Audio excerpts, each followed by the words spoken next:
Beautiful people, and welcome back to this self-love journey, this healing journey, all that good stuff. So the next series is clean house.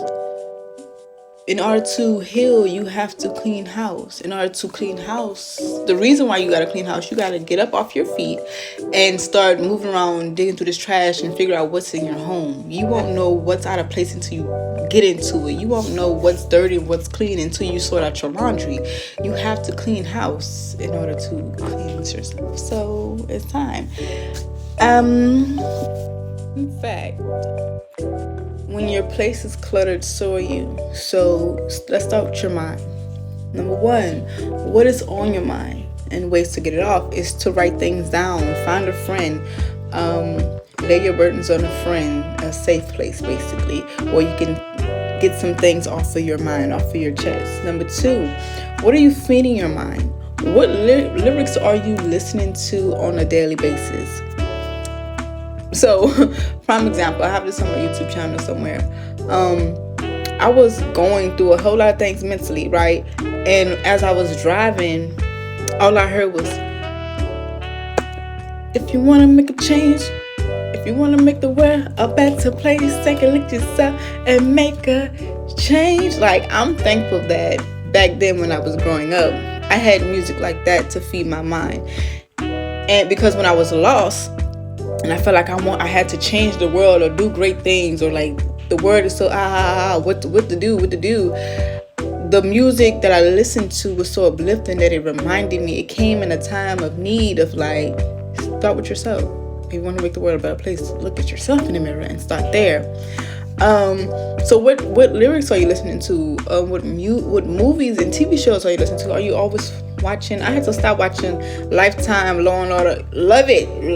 That was my stuff.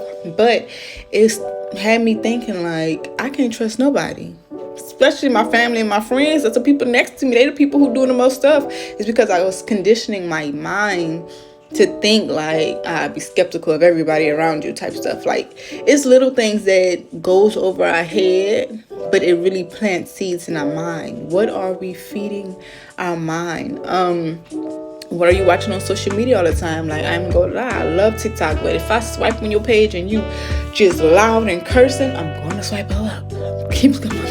I'm swipe past through it, because you're the energy, that the frequency that you're operating on from my mind. I swipe. You can be talking some good stuff. Swipe. That's just me though. That works best for me. So what are you feeding your mind? Back to part two. So like I was saying, how are the social media sites influence your mind, your thoughts, your behaviors, your actions? How is the movies and the music making you feel like, yo, I'm a movie person? Okay, I love me a good movie, and I'm a music person. A good song that'll just make you feel alive, just make you just remind you that you're present, that you're here, remind you that even though the world is chaotic, you're gonna make it. I love me some good art. I'm an artist. I love good art. So when there's movies and music and content that's being created that's going to remind you of the beauty in all of this negativity, I'm all for it. And I surround myself around it, because life is going to life you. So it's important that we learn to surround ourselves by great things. But if the music and the TV shows and your environment is making you feel less than great, you're probably in the wrong place. You're probably listening to the wrong people. You're probably watching the wrong things. If it's not, what is the purpose behind it? And if the purpose is giving you pain, depression, confusion, like unanswered questions, you're probably not supposed to be feeding your mind with it. Everything starts with you have to unlearn and relearn and try again and fill yourself with things that are honestly going to help you grow from it. Because a lot of things do shape our mindsets. So if you don't mind listening to things that's not giving you hope, that's not inspiring you, cool. You missing it. Be okay. Yeah, yeah. Hold up. Got a little distracted. But speaking of your mindset, what are you telling yourself? What are you telling yourself? If you go into my bathroom, baby, I got sticky notes all over the mirrors. You are important. You are God's favorite. You are kind. What are you telling yourself? And it's sad to say that a lot of us were brought up around people or just surrounded in negative environments that didn't know the beauty and the power of us, and not just the physical, the inner work. And it turns us a little dark. I used to call myself stupid, big head, and I still got a big head, but I love it here because I learned to love me. I love to say, okay, yeah, you got a big head, but you're gorgeous, and you're gorgeous deeper than this skin. You're gorgeous. Your spirit is that. Yes. What are we telling ourselves? Stay tuned for part 3. I'll be back. Okay. So, welcome back to part 3. What are we telling ourselves? We have to unlearn ourselves. Y'all, when I was going through my healing journey, I was always called stupid and dumb, and I can't read. And it wasn't that I couldn't read. It's just it takes me a little time to understand what I'm reading. Because if it don't make sense, if the math is not math, then baby, it will not math with me. Okay, so but I didn't know that. I just took it and ran with it. My teachers called me stupid. Family members, mom, like I just thought I was stupid, and I thought it was dumb. Killing part when I was growing up. After everything was done and I closed the door in my room, I was reading books behind closed doors. But every time I step outside the doors, I always still would call myself, okay, clearly I was the Lulu.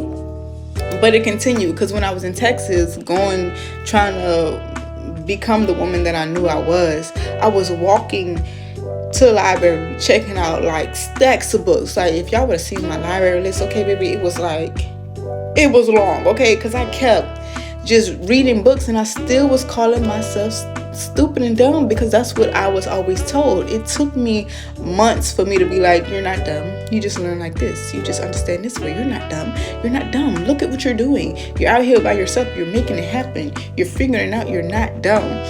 I had to unlearn what I was told to be who I am today. And I'm not even gonna lie, I'm not even gonna hold you. It still gets difficult because even today, I still am skeptical about doing certain things because the seed the plant. It started when I was young, so it grew into a large tree. Okay, so I had to chop it down, but it still had seeds that fell from the tree. You know what I'm saying? I hope you're tracking, but I'm still a root in a lot of things that is still making me uncomfortable in situations. But the unlearning to relearn is very necessary. That I am smart enough, even doing this. Like that's why I get a little antsy when I'm reading off the paper because it's like I don't want to sound crazy. I don't want to sound stupid. Like I'm still unhinging those things that was not serving me. And I'm reminding myself, even in the process of doing it, I am enough. I am okay. I am smart. I am wise. So, to clean your house, you have to unlearn all the stuff that wasn't for us. That people was deflecting their own insecurities because they didn't know how to help a child understand themselves, because 9 times out of 10 it was a child themselves. Forgive them, let that be, and step differently now. Is that tracking? Are you tracking? I hope you're tracking. Come back to part 4. Okay, so now that we've unlearned the stuff that wasn't serving us, that's the stuff that we was low-key entertaining our mind with, now that we've unlearned these things, it's time to know that no one will ever know you. No one would ever feel you, understand you until you do that for yourselves. Until we do that for ourselves, no one will ever know who we are. So we can't look to other people to define that for us. Because when we do, we fall short. Because they don't walk in this flesh. They don't have this spirit, this conscience, these emotions. You have to understand you. You have to learn you. Cleaning your house after you've cleaned all that gunk out. How you want your room to look, baby? You like pink? You on green? Are you a yellow girl? Are you an all black person? How do you like your room to look and stand in it? Be proud of whatever confusion, chaos you come in your room. But if you just have white walls, like, and I'm not talking about like all white silk sheets and a furry white blanket. I'm talking about just white walls, plain. You're allowing anybody to come over and decide what should be in your room. But this is your life.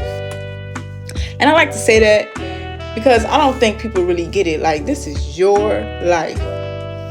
Even me right here talking to you, baby. It ain't. I'm talking about. I'm speaking on my life. Speaking to you, it's up to you if you allow somebody else. You allow me to speak on your life. Okay, let that marinate. Saying, no one will ever know you. So now it's time for you to learn you. It's time for you to relearn yourself. And ask yourself important questions. Where did this come from? When did this begin? How does that make me feel? What do I like? What do I do not like? To truly clear your mind, you must truly understand. Because if you're living in confusion, you're not living in peace. And when you're not living in peace, your mind is constantly running about y'all. I don't know about y'all, but I know me. It be going. Okay. You got to ask yourself questions, the hard questions, in order to relearn.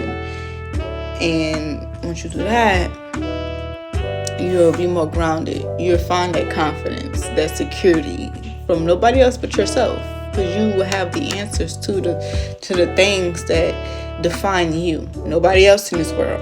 Nobody else is. This is your life. Come back for part 5. You feel me? Part 5, y'all. Cleaning the house is gonna be a long series. Okay, I'm gonna just let y'all know that now. Okay. Not the tongue. Okay, get it together, Gary. So, life and death is in a part of the song. Here's the song. Okay, I see you. So, if we keep speaking words of ourselves that does not match up with the life that we want to create for ourselves, we're wrong. We're wrong. We have nobody else to blame but ourselves. That goes with the last 2 episodes I just said. What are we saying to ourselves? What life are we speaking into ourselves? I remember in the midst of me losing my mind, like right before, I had this big old board and I had wrote, I'm a teacher, I'm a healer, I'm a student, I'm a lover, I'm a mother, not even a mother yet. I'm an aunt, I'm an influencer, I'm a dreamer, I'm a believer, I'm God's child, I am woman, I'm healed, I am strong. I wrote baby, the thing was filled with just stuff of I am and who I proclaim myself to be. And goodness gracious, 8 years later, I am literally standing in everything that I said I was. Crazy, except for the mother. Except for the mother part. I'm not there yet. Not there yet.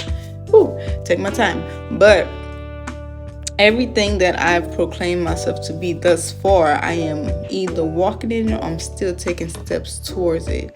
So you can start changing the things that you say about yourself and start changing the people around you and what they say too. Like, I'm mindful of if I'm around too many girls who call me bitch a little bit too much. I love you. Yeah, I used to do that when I was younger, and I ain't gonna lie, you may hear slip up once or twice, and I'll be like, real quick, I'm sorry, you're not that. Because, no, I've matured and I've grown out of that. But, you need to start planting positive seeds. After you've unrooted everything, start planting positive seeds, even if it only starts with you first. And then you're going to eventually surround yourself around people who are going to see the seeds that you already planted and treat you accordingly and start calling you even more things that you didn't even know that you can call. And baby, let me tell you, I'm speaking from experience. Okay? So, yeah. Holla at me, part 6. We're going into the soul and how you should clean your house in the soul in part 6. We'll be right back. Peace and love.